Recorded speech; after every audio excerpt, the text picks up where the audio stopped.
Hello, everyone. My name is Dave Robinson, and I am your holistic health coach and guide for the next 50 to 55 minutes. And I am super grateful that you are here, and I'm excited to dive deep into, in my opinion, the six most dangerous beliefs about gut health that are keeping you sick and bloated. So, by the end of this presentation, you'll have a whole new understanding of how your gut works and some practical tools to help restore your gut and your overall health naturally and sustainably without second guesswork or anything like that. But before we jump in, I quickly want to share a little bit about myself and my story so you can know why I care so much about this topic. Giving you a little timeline of my life. So, a big portion of my life, specifically my early teens all the way to mid 20s, I was constantly engaging in self destructive behavior. I was a very heavy drinker. As you can see, I was engaged in alcohol, drugs, a lot of antibiotic use. Not that that was self destructive, but that was just unfortunate.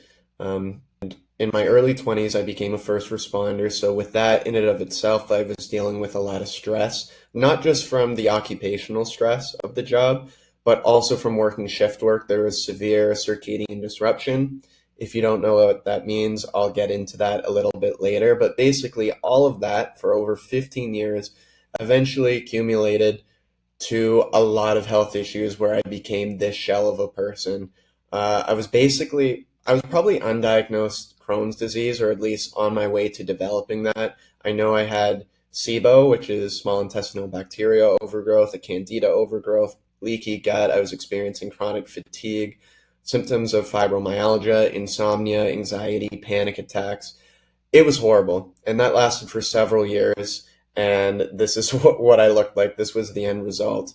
And I spent a lot of time trying to figure out what was going on. And there was so much frustration in the mainstream medical system, not getting any answers. They just wanted to put me on medication. Um, they were telling me it was just IBS, which basically means they don't have a clue what's going on, right?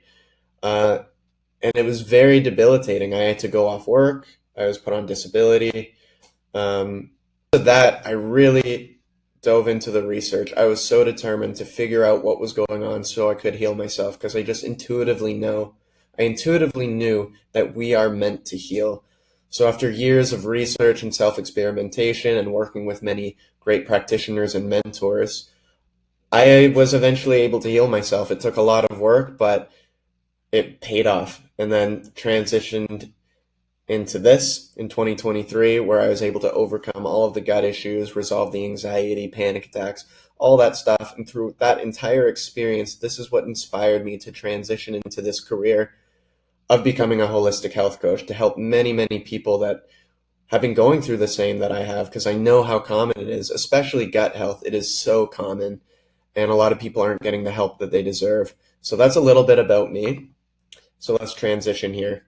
So if you're here, you've probably been trying to heal your gut for a while or improve your overall health, but you feel stuck, overwhelmed, and don't know where to start. You want consistent energy, fantastic digestion, a clear mind, and a body you love so you can finally live the life you know you're meant for. You want to trust your gut, both literally and metaphorically, and stop second guessing yourself. You are open to new ideas, ready to take full responsibility, and committed to reclaiming the vitality that you know you deserve. And you know there are beliefs and patterns keeping you stuck, and you're ready to break free, rewrite your story, and create your dream life. So let's dive into this. So, belief number one: if my blood work is normal, I must be healthy. This is a big one, you guys, and honestly, raise your hand if you've experienced this. The amount of people that I've spoken to that will tell me that they're experiencing all of these symptoms, they know something is wrong with them, and they go to their doctor and they get blood work, and the doctor says, your blood looks normal. There's nothing we can do. It's all in your head. This is so incredibly common. This is what happened to me, and just so many people get gaslit by doctors. And it's really unfortunate. So I'm here to explain why that is happening and to explain to you that it's not in your head and that your blood work probably isn't normal.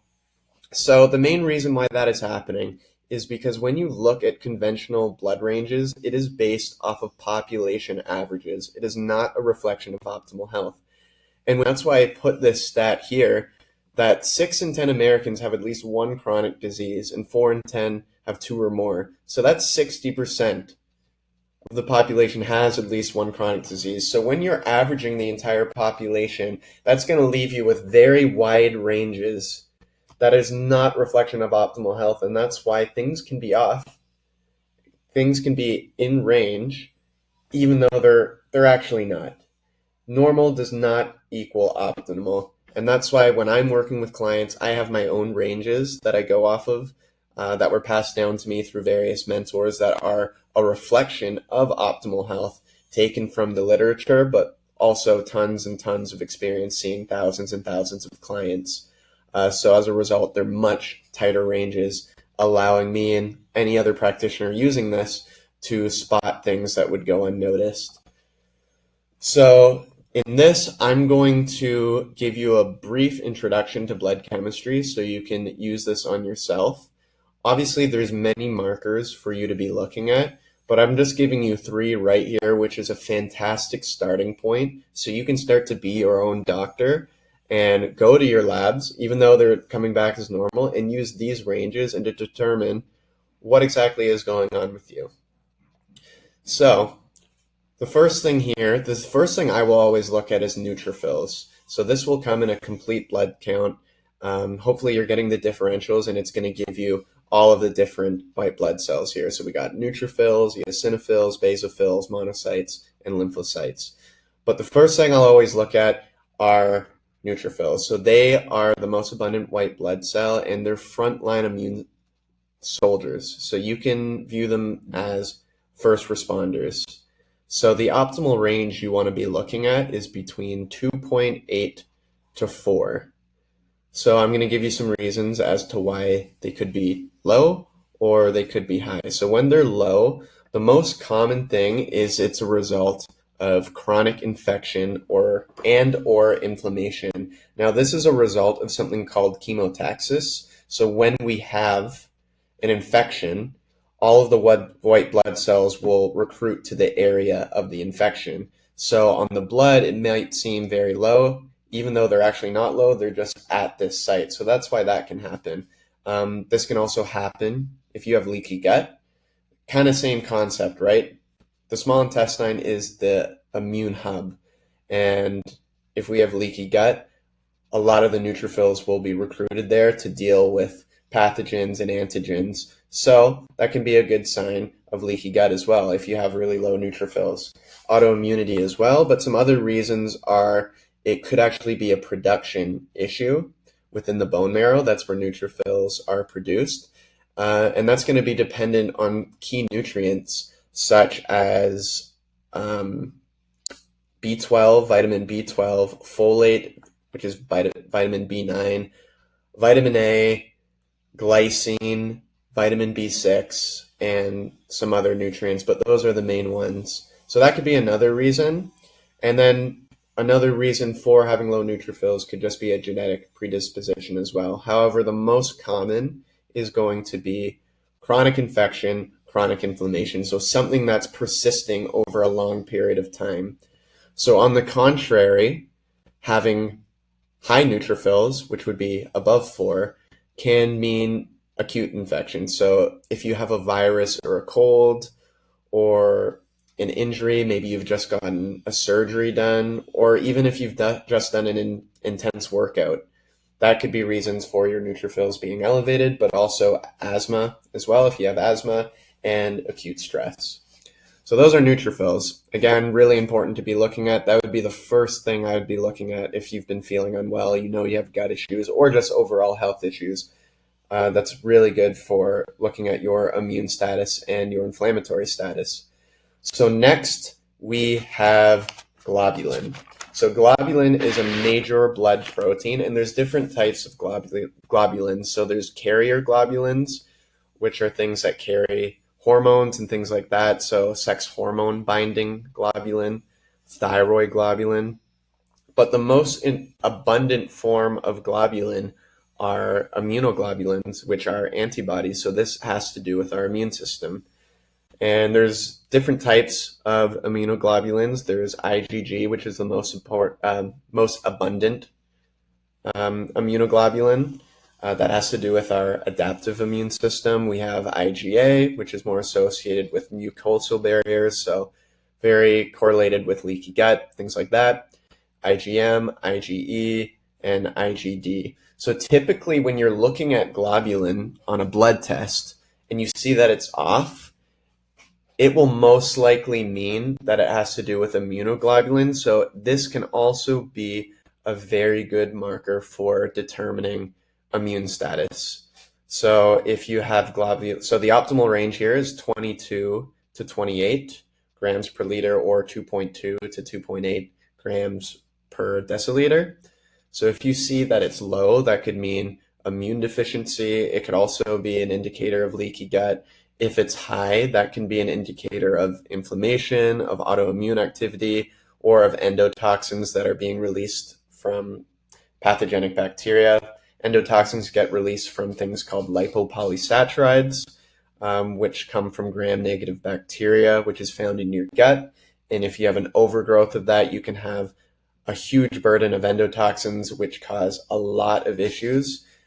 So if you have that going on, you could see elevated globulin levels. So both of these together, paired together, can be very good indicators of what is going on with your immune system and what is going on with inflammation. And last, this is a really important marker, and you'll see this on your CBC. And this is showing you the average volume of red blood cells. And red blood cells are really important for oxygen delivery and energy status because our mitochondria create the energy, and one of the key ingredients for the mitochondria to create energy is oxygen, and our red blood cells are delivering that oxygen.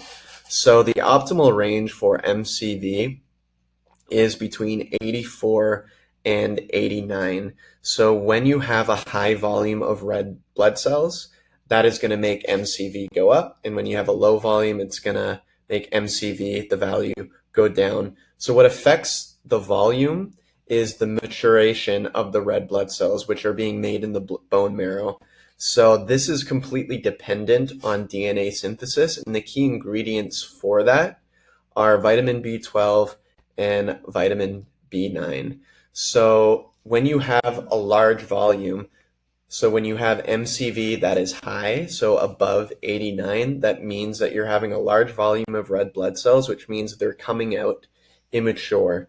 So that's telling us that there's something going on with DNA synthesis. So the main thing to look at first is B12 and folate anemia. So if you're not getting enough of this, and this could just be from not eating enough of it in your nutrition, there could be other reasons as well.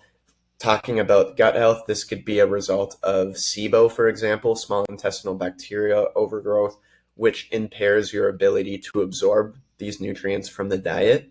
And this in and of itself can cause a lot of problems because B12 and folate are super important, not just for DNA synthesis and for the creation of red blood cells, but they're really important in things such as methylation, which we're not going to get into in this presentation. It's a complicated topic, but methylation has to do with not only DNA synthesis, but our ability to detox. And oftentimes methylation can be affected by inflammation. So there's this whole cascade that can happen with that. But other reasons for MCV being high beyond B12 and folate anemia is in fact chronic inflammation, infection, and also hypoxia, which is a lack of oxygen to the tissues. Now, on the contrary, when you have low MCV, which would be below 84, that can mean that you have iron anemia, or it could mean a B6 deficiency. So again, this is also give us a clue to inflammatory status. It can give us a clue to nutrient deficiencies and whether, there's inflammation or infection, and can give us some clues towards immune status as well. So when it comes to interpreting blood labs, you want to look at the patterns. So looking at one marker alone isn't going to give you the full story. It can give you some clues. So that's why I gave you 3 examples to choose from, because you can use these to pair together to give you some really key clues as to what's going on. Of course, there's many other markers to look at. They have different meanings, and there's many different patterns to look at to interpret it. And blood work is like a story, and when you learn to read that story, you can get a lot of really good insight into what is going on with your physiology. So a classic example here, just using these three markers we reviewed, is let's say you have low neutrophils, you have high MCV, and you have high globulin. So all of that together can show you that there's probably some degree of a chronic infection inflammation. That could mean leaky gut. That's going to tell you that there is something going on with your immune system. Perhaps there's nutrient issues as well. And again, going back to the example of SIBO, well, we know SIBO can cause a lot of inflammation. It can cause leaky gut. So you would see low neutrophils. SIBO can impair nutrient absorption. So that could affect your ability to absorb B12 and B9, which could cause MCV to be high. And since there would be such an immune response from having leaky gut and all of these pathogens entering into the bloodstream as a result of the infection, you could see globulin raised. So this would be a really good example to maybe see if you had SIBO. Having said that, I don't want you to see this and go, oh, I definitely have SIBO based on that. No, there's a lot of nuance. There could be many different things, and you have to be pairing symptoms as well. So this is kind of a tongue-in-cheek comment. Like, even if your labs look normal, you could still be tired, bloated, brain fogged, or inflamed. So by that's why I put quotations. Like, it's not going to be normal. If you're having these symptoms, it is very likely that there is something going on. So it's important to, first of all, use these markers, use these optimal ranges that I've given you, but also look into working with a practitioner that uses these, so you can get to the bottom of why you're feeling tired, bloated, brain fogged, or inflamed. Because it's not in your head. Trust me that there is something going on, and you need to investigate that and figure out what you can do. So hopefully this has really been informative for you, and it's given you a brief breakdown on how you can start to be your own doctor a little bit and start to interpret your labs. All right, so belief number 2. If I don't have obvious digestive symptoms, my gut must be fine. This is a big one too, you guys, because I've talked to many, many people that did have, in fact, gut issues, but they weren't having the common digestive symptoms, whether it be bloating, constipation, diarrhea, things like that. We could have many, many other symptoms, as you can see here. All of these here can result from having a dysbiotic gut. Whether it be headaches, thyroid issues, skin issues, brain fog, fatigue, joint pain, all of these things could be a result of having leaky gut or dysbiosis or a candida overgrowth. Remember, 70 to 80% of our immune system lives in the gut, in the GALT, the gut-associated lymphoid tissue. So if there's issues going on here, it could have so many effects on other areas of the body. For example, leaky gut will be causing systemic inflammation, but you might not even have bloating with that. You might have regular bowel movements, but there still could be something going on.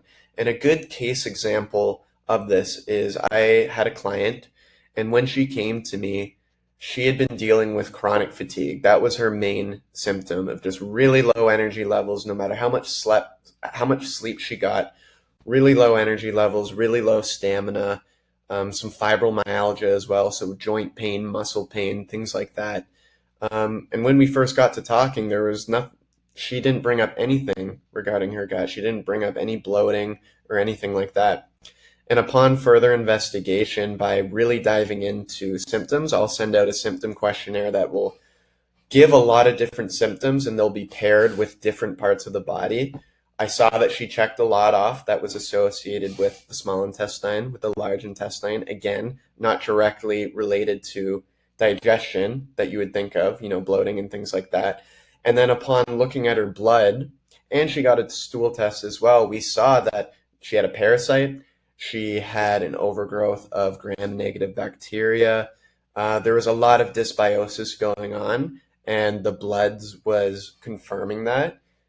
And therefore, we found that the root cause of her chronic fatigue and her fibromyalgia and joint pain was actually gut dysbiosis. She had SIBO and SIFO, which is small intestinal fungal overgrowth. So by dealing with the gut as well as treating other weak areas of physiology through looking at the blood work and coming up with a protocol addressing all of that, that's when she started to get amazing results and her chronic fatigue went away. So this is an important reminder. So if you're watching this and maybe you are dealing with anxiety or brain fog, but you have good bowel movements, you don't really have bloating, you don't have many food sensitivities, it'd still be worthwhile looking into, are there gut problems going on? Because it's very likely it could be. I'm not saying all the time, but very often it's linked to the gut in some form of dysbiosis. Okay, belief number 3, gut healing is just about food. So this is another very dangerous belief because I've talked to many, many people these gut issues, and I'll ask them, well, what are you doing? Well, I'm doing this diet, I'm doing the GAPS diet, I'm doing the carnivore. I'm eating more fermented foods. I'm nourishing my gut with good foods. I've cut out all the crap. This is all great stuff. Food is very important. We need to nourish our gut. We need to get rid of inflammatory food. Sometimes we need to use elimination diets, things like that. Food is very important, but there are many other factors that are affecting our gut and the overall harmony within our gut. So the first one I want to address is circadian rhythm. This is huge, and this is a massive topic. This would require a whole presentation in and of itself. So if you don't know what circadian rhythm is, the standard definition of it, it's our 24-hour sleep-wake cycle. However, it goes so much deeper than that. Our whole biology is governed by our circadian rhythm. It is absolutely essential. So I'll explain briefly what it is and, to the best of my ability so you have a pretty thorough understanding without going deep down into rabbit holes. So basically how our circadian rhythm works is we have this master clock in our brain. As you can see right here, the SCN. This stands for suprachiasmatic nucleus. This is located in our hypothalamus. And this master clock communicates with the rest of our body downstream. So all of our other cells have circadian clocks as well. They're called peripheral clocks, and they are linked up to this master clock. So this master clock is running the show, and it's telling the body when to release hormones, when to sleep, when to have energy, all of these things. Every biological process is governed by this system. And a good analogy to give for this, there's two actually. I'll use both of them. So one I like to use is an orchestra. So this master clock is the conductor. This conductor is giving all of the information to the peripheral clocks. However, like in an orchestra, if the conductor is giving wrong information, the orchestra is going to be playing out of tune and it's going to sound horrible. It's going to sound like chaos. Another good analogy is thinking of our circadian clock, our master clock, like air traffic control. The air traffic controller is coordinating all of these flights, and it needs all of the correct information, all of the correct inputs.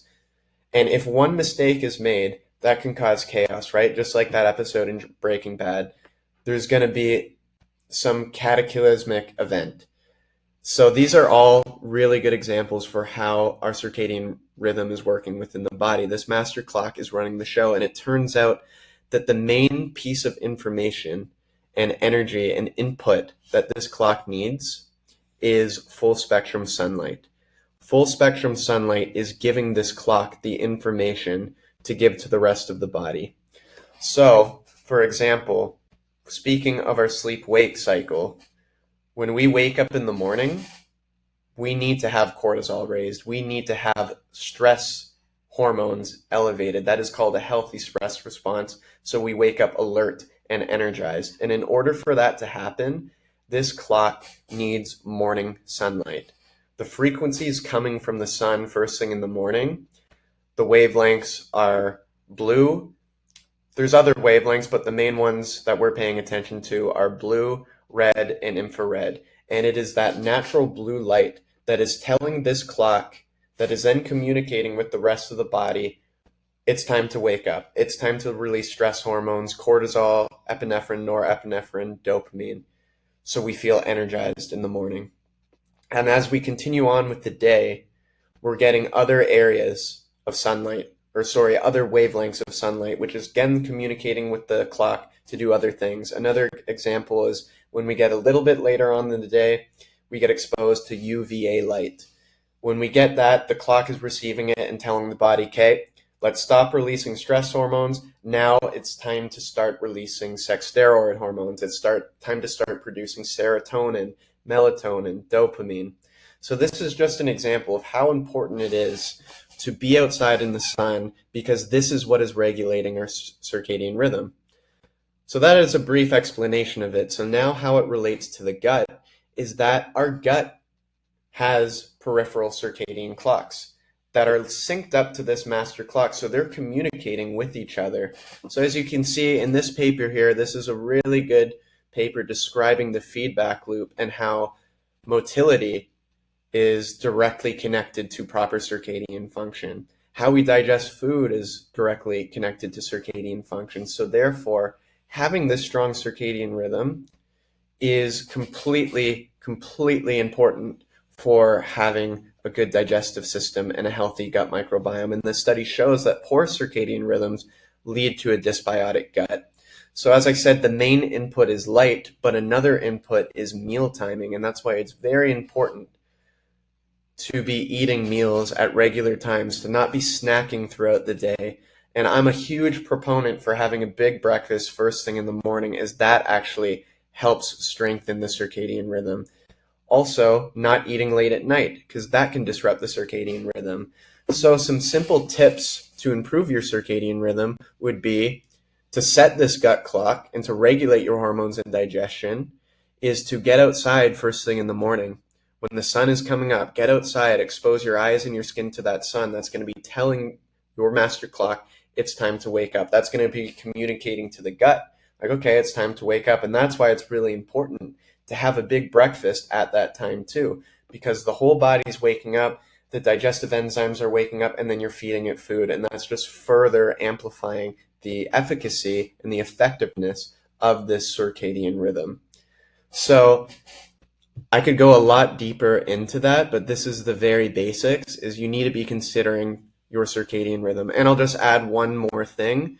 What you're doing in the evening is very important as well. Artificial light, for example, can disrupt your circadian rhythm, and that's going to affect hormones. That's going to affect melatonin, for example, and melatonin is directly linked to our ability to heal the gut lining, reduce inflammation, all of that stuff. And we know that artificial light at night will block melatonin production. So another tip for you there is to mitigate artificial light to the best of your ability. Maybe it's using candles or red light bulbs an hour before bed. Maybe it's using blue light blocking glasses. So managing your light environment in the evening, managing your light environment in the morning by getting out, seeing the sunrise, and ensuring good food timing by eating a meal right first thing in the morning after you've seen the sun, eating 3 to 4 hours later, and eating 3 to 4 hours later that,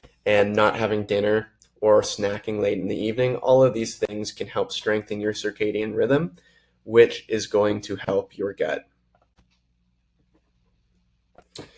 And another thing to consider here in regards to gut healing is not just about food, is stress in your nervous system. This is huge, guys, because fight or flight responses shut down digestion, because we need a lot of blood in our gut to be able to digest food. But if we're stressed all the time, that's going to be leaving our gut, going to the extremities, and be severely affecting digestion and nutrient absorption. And we know that chronic stress and chronic increased cortisol levels can lead to leaky gut and reduced diversity and more inflammation. So a good analogy is, trying to heal your gut with food, but ignoring stress is like mopping up water while leaving the roof leak wide open, right? If you're not managing stress, like I don't care how much probiotics you're taking, if you're not dealing with stress, you're not doing any favors for your gut, and you're going to continue to struggle.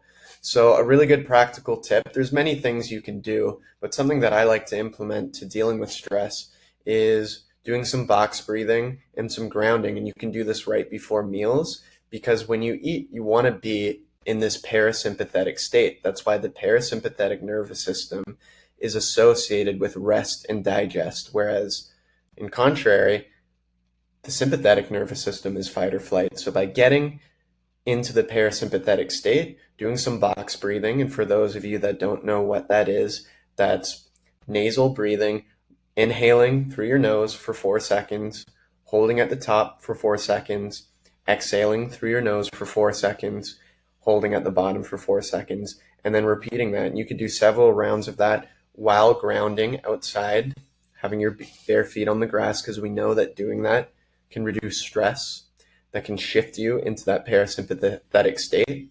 And not only before meals, doing this multiple times throughout the day is going to have a massive impact on your ability to deal with stress. Getting out in nature is huge. It is so important, and not enough people are doing it. And like I said, there's many other techniques you can do.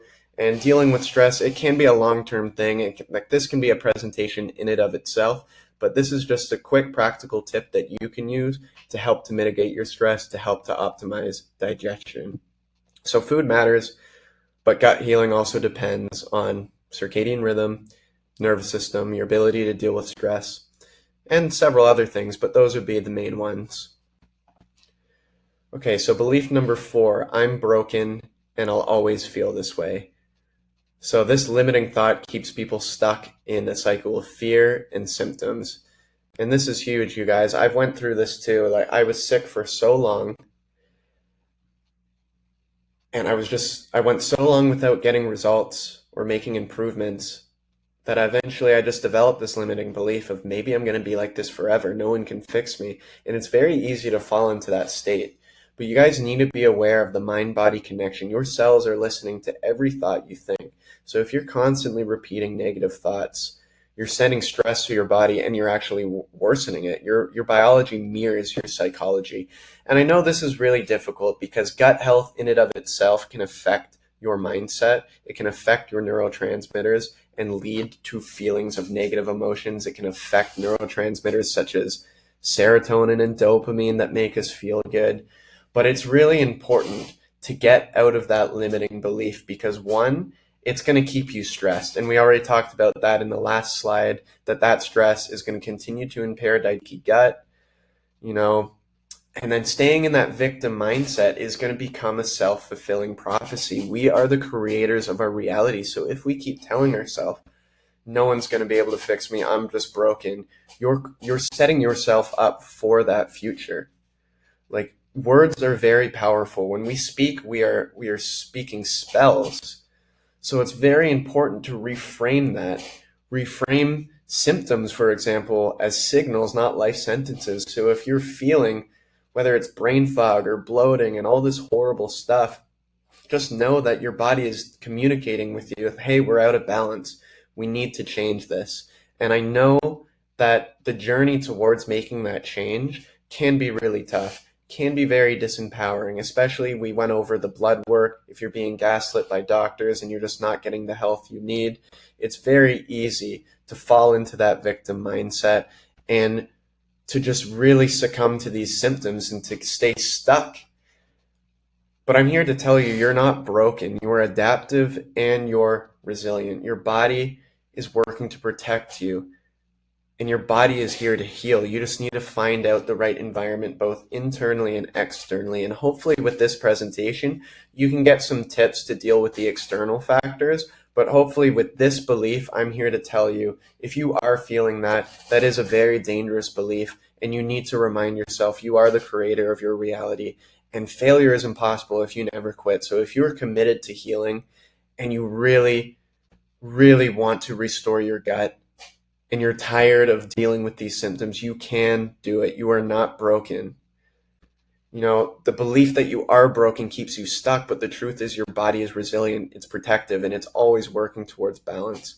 So it is entirely possible for you. So I just want to remind you that, but I also want to share my compassion with you because I know what it feels like to be in that state. But I'm also here to tell you from my own experience and through many people that I've worked with, it is totally possible to heal. and to restore your gut and restore all of your symptoms and start to feel better and start to feel confident and filled with energy and improve your sleep and all these amazing things. You totally can do this. So belief number 5, if I don't feel better fast, then it's not working. We live in a society right now of instant gratification. It's an instant gratification culture where we expect quick fixes. And I believe this is done so by design. What's going on? We order something on Amazon, it gets delivered the next day. We go to the doctor and we have pain and they give us a painkiller. The pain goes away immediately. Not that that is fixing the problem, it's masking the root problem. But based on that, those are just some examples to show that based on our programming now, we want to see these quick results. People want to go on these, 1 month weight loss programs, expecting to lose 50 pounds, 60 pounds within 1 month. But the truth is that healing takes time. Anything worth having in life takes time, you know? And healing is not linear. The road to recovery has ups and downs, which is why I put this diagram here. If any of you recognize this, this is commonly seen in a chiropractor office. And, whether you resonate with chiropractors or not, this road to recovery is basically showing like you get a lot of treatments here. Maybe you start to see some results. You get a little bit down the way towards healing, and then you stop, and then you fall back down, and then you go again, and then you fall back down. And many people could maybe make the argument and say, well, they're just trying to get money from you, so you keep coming back. I would actually disagree with that because I've had a lot of really good experiences by staying committed to a chiropractor and getting lasting results. But that's not the point. The point is that many people will go on this healing journey, and they'll start it. They won't notice many differences in their symptoms, and then they'll quit. And they'll fall back into the previous belief and say, I'm just broken. I can't fix myself. And the amount of conversations I've had with people where they'll tell me like, I went on this protocol and it just didn't work. So I stopped. And I'll ask them like, well, how long did you go on the protocol for? And they'll say like, 3 months. And I'll ask, how long have you been dealing with gut issues or overall health issues? 15 or 20 years. It's like, how can you expect to have a massive difference in just 3 months when you've been dealing with this for 15 years, especially if it's the gut, because you guys need to remember that the gut is like an entire ecosystem. So if you've been struggling with gut issues for 10, 15 years, your ecosystem has been disrupted for that long. So in order to heal your gut, you need to completely renew the whole system. You need to weed out the pathogenic things and start to regrow bacteria that is going to be beneficial. Just like going into a rainforest, you need to regrow trees that have been cut down, and that takes time. So to think that you're going to notice all of these amazing symptom relief, within 3 months, it's unrealistic. Sometimes that can happen, but to think that it's not working and to quit, that's a limiting belief in and of itself. Or people will start to see a little bit of results and go, okay, I'm fine. And then they'll stop, and then they'll go back into their old ways of thinking, eating, old lifestyle routines, and end up sick again. So I'm here to tell you that healing is a journey. It's not a race. And as long as you hold the line and stick with it and you deal with the ebbs and flows, like there's going to be down periods, but as you keep to it, it's going to be trending upwards. Instead, here you see it's kind of trending downwards. And a good case example for that is I've been working with a client and he had very complex issues with his gut and been dealing with them for a very long time. And he was having debilitating symptoms as a result, heart palpitations, a lot of pain and cramping in the gut because there was a lot of stuff going on that we confirmed through symptoms and blood chemistry. So we started with a 3-month protocol, and he was doing it all, and he was seeing some results, but symptoms were actually getting worse, which can be common in a gut healing protocol because if we're killing off bacteria, that's going to be releasing inflammatory cytokines, and that's called a die-off or a Herxheimer reaction, which can actually increase inflammation in the short run and lead to more gnarly symptoms in that sense. So basically with him, after the 3 months, there wasn't a huge amount of improvements from a symptom point of view, and he was very discouraged about it. However, after the 3 months, because typically I'll do protocols for 3 months and then we'll retest, and we retested his blood, and we found that many markers that originally were way out of range had fallen back into normal range, and a lot of the markers that were way out of range were still out of range, but they were moving back towards being optimal.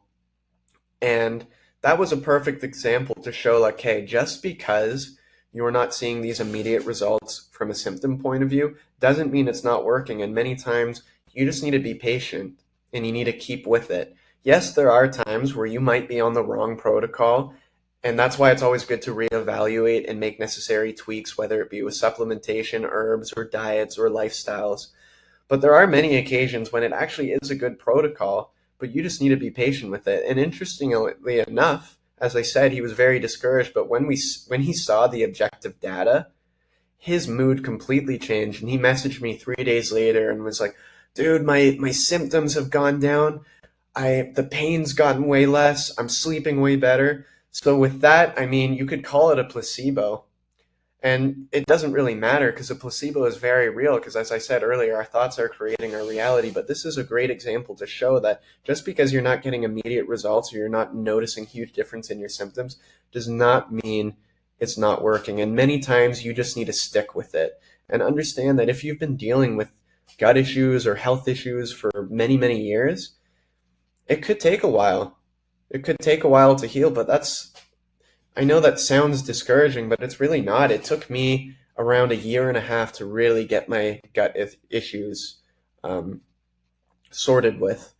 But when I look back now, even 2 years is nothing compared to your whole life. And if it means having sustainable energy, good sleep, all this stuff, it all is totally worth it, because with that, what can you do with that energy? You can put it towards living your dream life, starting a business, traveling, all of these things that would otherwise be so difficult when you're sick and you're feeling unwell and your sleep is crappy.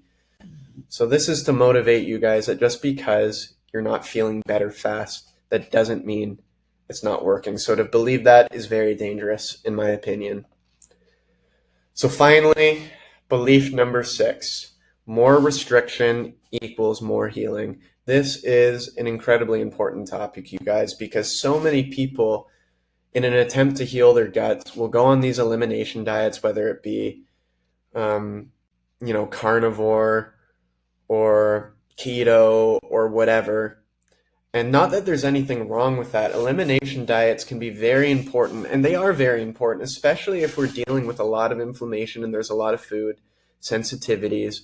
We do need to go on an elimination diet to lower inflammation, but at the same time, we need to figure out what's going on, and we need to come up with a plan to deal with the inflammation, to understand why there are these sensitivities, and rebuild the structures within the gut so you're no longer sensitive to these foods, whether it be healing the gut barrier, whether it be increasing microbial diversity, and dealing with other weak areas of physiology indirect to the gut, whether it be the pancreas, the gallbladder, the liver, the mitochondria, all of these things. The problem is many people will think they'll go on these elimination diets and they'll get a significant reduction in their symptoms and they'll go, this is the answer. And they'll stay on these restrictive diets for very long periods of time. And that's where it can be dangerous, being on a restrictive diet the long term. Why is this bad? Because that can lead to nutrient deficiencies. It can lead to reduced microbiome diversity and overall less resilience. Even food fear. Many people will have tons of anxiety if they're going outside of the diet that was given to them. And there's a lot of limitation there. It's very disempowering. Like, we all want to be able to eat whatever food we want. Obviously, we don't want to be eating nonsense processed food, but every now and then our body should be resilient enough to do it once in a blue moon and not be debilitated, you know? But being on these restrictive diets can lead to anxiety as well. And I've seen that many, many times where I've worked with people that, for example, I had one client that was on the GAPS diet for 3 years, and these had significantly reduced her symptoms. But yet she still came to me for a reason, right? She still had other symptoms. And if she went outside of the diet all chaos would break loose. And when we looked at her blood, she had tons of nutrient deficiencies, and it was a result of just being on this restrictive diet. Of course, it could also be due to issues with the gut not being able to absorb nutrients properly. But this is huge, right? And we need nutrients. All forms of nutrients and vitamins play a role in improving our gut, improving our overall health. So the analogy I like to give is restricting your diet long term is like watering only one corner of the garden and the rest becomes weak. As you can see in this picture here, you're going to get this yellow blotch of grass. So true growth happens when the whole garden is nourished. So we need to work towards doing that. So the true goal towards gut healing is, yeah, we might need to do a restrictive diet, whether it be carnivore, whether it be like low FODMAP or a paleo diet or a GAPS diet. But then we actually want to see what is causing this. What are the weak areas of physiology that we'll figure out through your blood chemistry, through your symptoms, and come up with a specific protocol to alleviate that, and then slowly start to expand your diet, build your tolerance in, and create more food freedom for you. Slowly start to introduce more foods in, and that's going to help address nutrient deficiencies. That's going to help with microbial diversity, and that's going to help with food anxiety because you're going to feel so much better knowing that you can eat a lot more food than just steak every single day, right? And I've seen a lot of issues with people doing carnivore for several years that there can be methylation issues. There can be many things going on with that. So one tip I like to use is to use the Chronometer app to track nutrients. You can use this to track calories, but I really like this for looking at your nutrient status. So if you're tracking your food throughout the day, you can see where you're at from a nutrient point of view. It will have all of the minerals, the vitamins, all of that stuff, and it will have the daily RDAs. And when you're logging your food, it will tell you where you're at.